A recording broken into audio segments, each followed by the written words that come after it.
ایک یقین مانگے تو کس سے مانگے؟ اللہ، کیونکہ ہمارا یقین ہے کرنے دھرنے والا کون؟ اللہ۔ آج تک جو ہوا کس نے کیا؟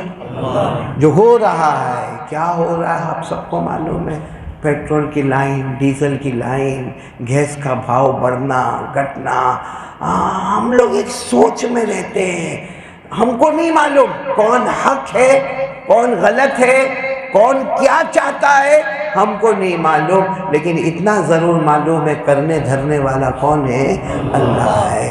اور ایک بات میں آپ کو بتاؤں، بہت پتے کی بات ہے، جو ہوا کرنے والا اللہ، جو ہو رہا ہے کرنے والا اللہ، آئندہ کیا ہوگا، کل کیا ہوگا کسی کو نہیں معلوم، لیکن کرنے والا کون؟ اللہ۔ اچھا، یہ جو کچھ ہو رہا ہے موبائل پر بھی آ رہا ہے، سوشل میڈیا پہ بھی آ رہا ہے، اور ہم لوگ آپس میں ڈسکس بھی کر رہے ہیں نا، ڈسکس کرتے نا، اس نے ایسا کیا، وہ ملک نے ایسا کیا، وہ ملک نے ایسا کیا۔ میں پوچھتا ہوں، آپ کو حلدرو میں کوئی پوچھنے آیا؟ کوئی حلدرو میں آپ کو پوچھنے آیا کہ تیری کیا رائے ہے، تیرا کیا مشورہ ہے؟ کوئی پوچھنے آیا؟ یعنی ایمان سے بولو نا، کوئی پوچھنے آیا؟ اچھا، کوئی پوچھنے آئے گا ہم کو؟ کوئی پوچھنے آئے گا؟ اچھا، ہماری ہمت ہے وہاں جا کے بات کریں تو کائے کو موبائل میں اپنا دماغ خراب کرتے ہو؟ جب نہ کوئی ہماری بات سنتا ہے، نہ کوئی سننے والا ہے، نہ ہم کو کوئی پوچھنے والا ہے، پھر بیکار کا موبائل میں بیٹھ کے دیکھ کیا ہوا، تیرے کو معلوم ہے یہ کیا ہوا، یہ کیا ہوا، یہ کیا ہوا، یہ کیا ہوا، تو کیا کر لے گا؟ ہوا تو کیا کر لے گا، نہیں ہوا تو کیا کرے گا؟ اس سے اچھا ایک کام کیا ہوتا تو شاید کسی نے کیا ہوگا، نہیں کیا ہوگا، میرے کو نہیں معلوم، میں نے کیا تو آپ کو کہتا ہوں کہ آپ بھی کریں۔ کیا کام کیا ہوتا معلوم؟ مسواک کرتا۔ بولو کیا کرتا؟ مسواک کرتا، اچھا وضو کرتا، بولو اچھا وضو کر، 2 رکعت نماز پڑھتا اور کہتا اللہ 2 رکعت اس لیے پڑھا، میرے کو نہیں معلوم دنیا میں کیا ہو رہا ہے، اور میرا کوئی سننے والا بھی نہیں، اور میں وہاں جانے والا بھی نہیں، لیکن اللہ امت کے جان مال آبرو کی حفاظت فرما لے۔ یہ 2 رکعت میں نے اس لیے پڑھا اللہ امت کے جان کو بچا لے، امت کے مال کو بچا لے، امت کی آبرو کو بچا لے، عورتوں کو بیوہ ہونے سے بچا لے، بچوں کو یتیم ہونے سے بچا لے، اللہ پوری امت کی، اپنوں کی بھی حفاظت فرما، غیروں کی بھی حفاظت فرما۔ یہ 2 رکعت میں نے اس لیے پڑھا ہے، قیامت میں جہاں امت کی حفاظت کرنے والے ہوں گے وہاں میرا اور آپ کا بھی نام آ جائے گا۔ لیکن کیا کسی نے 2 رکعت پڑھا؟ سب تبصرہ کیا، سب باتیں کیا، ایسا ہوا ویسا ہوا، ایسا ہوا، تنے خبر منے خبر، لیکن میرے پیاروں کیا ہوگا اس سے؟ کچھ نہیں ہوگا۔ اس لیے ایک بات یاد کر لو، پہلی بات، کچھ بھی ہم سے نہیں ہوگا، کرنے والی ذات کس کی ذات ہے؟ اللہ کی ذات ہے۔ میرے پیاروں اللہ ہے، بولو اللہ ہے، اللہ تھے، اللہ ہے اور ہمیشہ رہیں گے، ازل سے ہے ابد تک رہیں گے۔ میرے ساتھ میں پڑھو، اللہ نے فرمایا وَإِلَٰهُكُمْ إِلَٰهٌ وَاحِدٌ لَا إِلَٰهَ إِلَّا هُوَ الرَّحْمَٰنُ الرَّحِيمُ۔ ہم سب کا معبود کون؟ اللہ۔ ہمارے ہاتھ اٹھے تو کس کے سامنے؟ اللہ۔ اللہ تھے، اللہ ہے اور اللہ رہیں گے۔ آپ کو ایک بات بتاؤ، ہارون رشید کا دربار لگا ہوا ہے، بولو کس کا دربار؟ بادشاہ حضرت ہارون رشید، بڑی حکومت۔ ایک پڑھا لکھا آدمی آیا اور اس نے آ کر صاف بادشاہ کو کہا کہ جتنے علماء کو جمع کرنا ہے جمع کرو، جتنے فضلاء کو جمع کرنا ہے جمع کرو، جتنے حافظوں کو جمع کرنا ہے، جتنے قاریوں کو جمع کرنا ہے، جتنے تراویح پڑھانے والوں کو جمع کرنا ہے جمع کرو۔ وہ آنے والے نے کہا میں اللہ کو نہیں مانتا، میں اللہ کو نہیں مانتا، کیونکہ اللہ ہے ہی نہیں، کیونکہ اللہ ہے ہی نہیں۔ جب اللہ ہے ہی نہیں تو میں اللہ کو نہیں مانتا۔ تو آپ کو جتنے عالموں کو جمع کرنا ہے، جتنے قاریوں کو جمع کرنا ہے، جتنے حافظوں کو جمع کرنا ہے، میرے ساتھ کوئی مقابلہ کرنا چاہے، ڈیبیٹ کرنا چاہے، مناظرہ کرنا چاہے تو میں کرنے کو تیار ہوں۔ باقی میں اتنا مانتا ہوں کہ اللہ نہیں ہے، بولو اللہ۔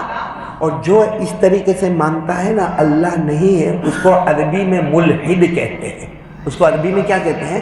ملحد، یعنی جو اللہ کو، تو حضرت ہارون رشید نے اعلان کر دیا کیا ہوگا؟ جتنے علماء اور جتنے فضلاء اور جتنے حفاظ کرام، جتنے قراء کرام، یہ ایک آدمی کا مقابلہ کرنا یہ اللہ کو نہیں مانتا. کوئی ہوئے تو آؤ.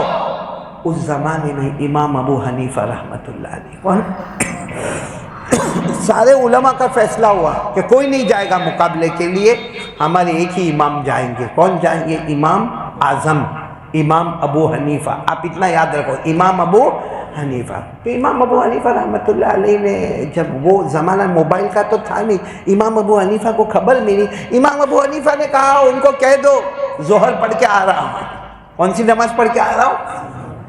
ظہر کی نماز پڑھو. سب پورا مجمع جمع ہو گیا، کیونکہ سب کو معلوم تھا کسی کو مقابلہ نہیں کرنا، ایک ہی آدمی مقابلہ کریں گے. کون؟ ہمارے امام اعظم. کون؟ امام ابو حنیفہ رحمۃ اللہ. تو وہ بھی ملحد، یعنی جو اللہ کو نہیں مانتا، وہ بھی وہاں پر ہے. اور ظہر کے بعد مجمع جمع ہو گیا، سنت و نوافل کے بعد مجمع آ گیا. 1 گھنٹہ ہو گیا، 2 گھنٹہ ہو گیا. امام ابو حنیفہ کا پتہ ہی نہیں. بولو امام ابو حنیفہ کا. اب سب لوگ پریشان، پورا مجمع. وہ موبائل کا زمانہ تو تھا نہیں کہ موبائل کر کے پوچھ لے گے کہاں پہنچے. سب لوگ پریشان. امام ابو حنیفہ نہیں. اور وہ جو تھا نا، جو اللہ کو نہیں مانتا، وہ کہتا تمہارا امام تو ہم سے ڈر گیا، تمہارا امام ہم سے ڈر گیا. ہم کہتے تھے کہ اللہ نہیں ہے اور تم میں کوئی تیار نہیں مقابلہ کر دے، اور جو مقابلہ کرنے تیار ہے. کہا تھا ظہر کے بعد آؤں گا، ظہر کے بعد 1 گھنٹہ ہو گیا، 2 گھنٹہ ہو گیا، پورا مجمع بیٹھا ہوا ہے. اتنے میں آئے. کون آئے؟ بھلے دیر میں آئے. کون آئے؟ امام اعظم امام ابو حنیفہ رحمۃ اللہ علیہ آئے. جیسے آئے تو وہ جو تھا نا، جو اللہ کو نہیں مانتا، کہنے لگا کیوں بہت دیر سے آئے؟ کہا تھا ظہر کی سنت و نوافل کے بعد آ جائیں گے. تمہاری ظہر بھی ہو گئی، یہاں کی سنتیں بھی ہو گئی، نفلیں بھی ہو گئی، 2 گھنٹے کے بعد آئے. امام ابو حنیفہ نے کہا کہ معاملہ بہت عجیب ہو گیا. کہا کیا معاملہ ہو گیا؟ کہا میرا گھر ایک سمندر کے کنارے، سمندر کا نام دجلہ. بولو سمندر کا نام دجلہ.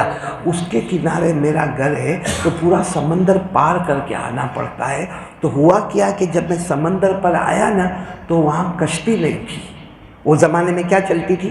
کشتی، جہاز، بوٹ، شپ چلتی تھی. کہا وہ کشتی نہیں تھی، لیکن کیا تھا؟ ایک ٹوٹی ہوئی کشتی تھی. کہا کشتی تو نہیں تھی، لیکن ایک ٹوٹی ہوئی کشتی تھی. وہ کشتی کے جو لکڑے کے تختے ہوتے نا، ایک تختہ ادھر تھا، ایک تختہ ادھر تھا، ایک تختہ ادھر تھا، ایک تختہ ادھر تھا. کہا میں آیا، میں نے یوں نظر گھمائی، سارے تختے آپس میں مل گئے. بولو سبحان اللہ. بولو وہ تختہ بھی آیا، وہ لکڑے کا تختہ بھی آیا، وہ لکڑے کا تختہ بھی آیا، یہاں سے بھی لکڑے کا تختہ آیا. پوری کشتی کیا ہو گئی؟ بن گئی.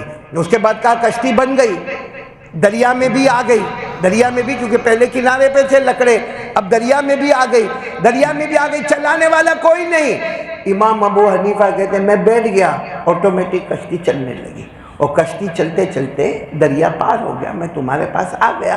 تو تھوڑی دیر اس لیے لگی کہ وہ لکڑے کا تختہ آپس میں ملا. پھر اس کے بعد میں پوری کشتی تیار ہو گئی. پھر اس کے بعد پوری کشتی دریا میں آ گئی. اور اس کے بعد بغیر چلانے والے کے کشتی چلی اور کنارے پر آ گئی. تو آنے میں دیر ہو گئی. تو جو اللہ کو نہیں مانتا تھا وہ کہنے لگا کس کو پاگل بناتے ہو؟ یہ کیا طریقہ کہ تم آئے تو دریا میں کشتی نہیں تھی، 4-5 تختے پڑے تھے، وہ آپس میں کیا ہو گئے؟ وہ ایک تختہ ادھر، ایک ادھر، ایک ادھر، ایک ادھر، سب اچانک آ گئے. امام ابو حنیفہ نے کہا اچانک آ گئے. کہا سب مل بھی گئے. کہاں سب مل بھی گئے. اور اس کے بعد کہا سب دریا میں بھی اتر گئے. کہا سب پوری کشتی دریا میں اتر گئی. اب چلانے والا کوئی نہیں تھا. امام صاحب کہتے چلانے والا کوئی نہیں تھا، میں آ گیا. تو وہ جو اللہ کو نہیں مانتا کہنے لگا کیوں ایسا پاگل بناتے ہو، بیوقوف بناتے ہو، ایسا ہو ہی نہیں سکتا. امام ابو حنیفہ نے کہا ایسا ہو ہی نہیں سکتا. جب بغیر بنانے والے کے کشتی نہیں بنتی اور بغیر چلانے والے کے ایک چھوٹی سی کشتی نہیں چلتی، تو یہ پوری دنیا کیسے بن گئی؟ یہ پوری دنیا کیسے بن گئی؟ جب ایک تختہ، 2 تختہ، 3 تختہ، 4 تختہ، 4 تختے آپس میں مل کر ایک کشتی نہیں بن سکتی، تو یہ آسمان اور زمین اور چاند اور سورج اور آفتاب اور مہتاب اور عرش اور فرش یہ سب کیسے بن گیا؟ اور جیسے تم نے کہا کہ بغیر چلانے والے کے کشتی نہیں چلتی، تو یہ پورا دنیا کا نظام بغیر چلانے والے کے کیسے چلے گا؟ پورے مجمع نے کہا نعرہ تکبیر. یہ تو معلوم ہو گیا کوئی ہے جو دنیا کا بنانے والا ہے؟ کوئی ہے جو دنیا کا چلانے والا ہے؟ اور ہم ہی کہتے ہیں جو دنیا کا بنانے والا ہے وہ بھی اللہ، اور جو دنیا کا چلانے والا وہ بھی اللہ۔ اللہ نے فرمایا ان اللہ لہ ملک السماوات والارض یحیی ویمیت وما لکم من دون اللہ من ولی ولا نصیر۔ پورا مجمع بولے آسمانوں کا سنبھالنے والا کون؟ اللہ۔ زمینوں کا سنبھالنے والا کون؟ اللہ۔ عرش و فرش کا بنانے والا کون؟ اللہ۔ زندے کو زندہ اور مردے کو مردہ کرنے والا کون؟ اللہ۔ تو امام ابو حنیفہ نے کہا تم نے تو خود ہی جواب دے دیا، تم نے کہا کہ تختے آپس میں جڑ نہیں سکتے، کشتی بن نہیں سکتی جب تک بنانے والا نہ ہو، اور کشتی چل نہیں سکتی جب تک چلانے والا نہ ہو۔ تو اتنی بڑی دنیا کیسے بن گئی بغیر بنانے والے کے؟ اور یہ دنیا روز چلتی ہے، دن آتا ہے رات جاتی ہے، پھر رات آتی ہے دن جاتا ہے، یہ سب کیسے ہوتا ہے؟ وہ جتنا مجمع تھا سب نے کہا آپ نے تو جواب دے دیا۔ امام صاحب نے فرمایا، امام ابو حنیفہ نے، میں جان بوجھ کر اسی لیے دیر سے آیا تاکہ اس کو زبان سے نہیں میرے بدن سے پریکٹیکل جواب دے دوں کہ ہے کوئی ذات جو پوری دنیا کو چلاتا ہے کوئی ذات جو دنیا کو بناتا ہے، اور جو ذات ہے وہی ہمارا اللہ ہے۔ اس لیے میرے دوستوں مانگے تو کس سے مانگنے کا؟ اس کے سوا کوئی معبود نہیں۔ اب ہمارا یقین مضبوط کر لو، کوئی بھی کام ہو میرے حضر والو، کوئی بھی کام ہو، اسکول کا کام ہو، کالج کا کام ہو، یونیورسٹی کا کام ہو، ویزا کا کام ہو، باہر جانے کا کام ہو، ہندوستان میں رہنے کا کام ہو، ہر کام سے پہلے کرنے دھرنے والا کون؟ میں بیمار ہوں، میرے ہاتھ میں دوا ہے، ڈاکٹر کے پاس گیا، ڈاکٹر نے دوا دیا، جب میرے ہاتھ میں وہ ٹیبلٹ ہو گئی نا، کھانے سے پہلے 1 سیکنڈ 2 سیکنڈ 5 سیکنڈ صرف اتنا سوچنے کا، اللہ یہ تو ڈاکٹر نے دیا ہے تو میں دوا پیوں گا، ڈاکٹر نے انجیکشن کہا ہے تو انجیکشن لوں گا، ڈاکٹر نے آپریشن کہا ہے تو آپریشن کراؤں گا، لیکن اللہ میرے کو معلوم ہے شفا اس میں نہیں ہے، شفا دینے والا تو ہے۔ پھر اس کے بعد دوا کھاؤ، دیکھو کیسے شفا دے گی، کیونکہ اب یقین ہو گیا دواؤں سے شفا نہیں ہوتا ہے، شفا دینے والا کون ہے؟ اللہ ہے۔ آپ کو معلوم ہو